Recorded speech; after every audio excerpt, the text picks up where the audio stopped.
simplement revenir sur un point qui a été cité comme étant l'exemple de l'irresponsabilité supposée de la majorité de ce Conseil. Les fameux 6% d'augmentation.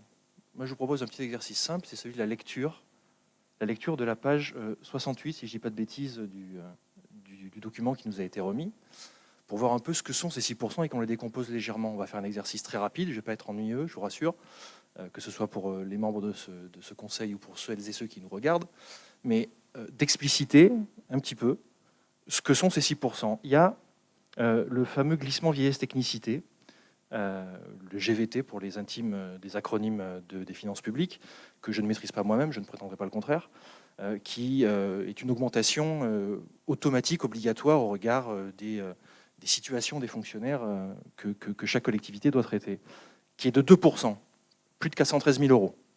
Donc ça fait déjà 2% sur ces 6%. On a ensuite des postes qui ont été donc pourvus, donc pas de postes créés, mais des postes pourvus, on parle bien de deux choses différentes, et qui sont à 1,6 points, donc plus de 340 000 € aussi. On a déjà donc 3,5 points, plus de 3,5 points juste sur ces 2 points. Et on a en plus un petit truc, hein, c'est peut-être epsilon, hein, c'est la cité maraîchère et le gymnase Baldi, dont il faut assumer le fonctionnement, puisqu'ils ont été livrés. Ce sont de nouveaux équipements.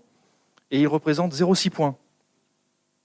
Donc on a 4,2 points sur ces fameux 6% d'irresponsabilité que nous aurions laissé filer, qui représentent l'héritage, qui représente la gestion technique obligatoire que n'importe quelle municipalité doit avoir du fonctionnement de ses services et également de la gestion de ces structures, de la gestion des sites, ici Baldi et la cité maraîchère.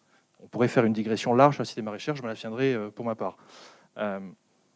Résultat, on a 0,7 points, je suis toujours sur la page 68, hein, je n'ai pas bougé, hein. 0,7 points qui relèvent de l'évolution de la masse salariale et de l'évolution des services publics. Il y en a 0,5 points en plus qui sont la réflexion sur la restauration pour les agents. C'est peut-être un détail pour vous, comme dit la chanson, mais on parle de la façon dont les agents se nourrissent, les agents du service public qui travaillent pour les Romainvilloises et les Romainvillois, qui ont à déjeuner tous les jours, comme tout le monde, hein, en fait, et pour lesquels la mairie, la municipalité, cette majorité, assume de vouloir avoir une réflexion pour améliorer leur quotidien.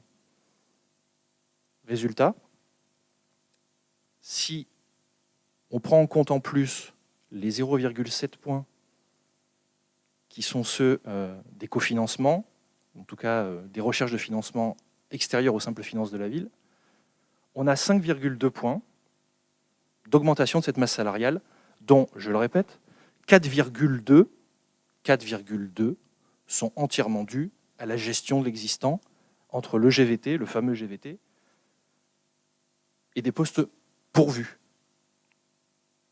Je pense qu'en matière d'irresponsabilité, on peut trouver largement mieux dans beaucoup d'autres villes.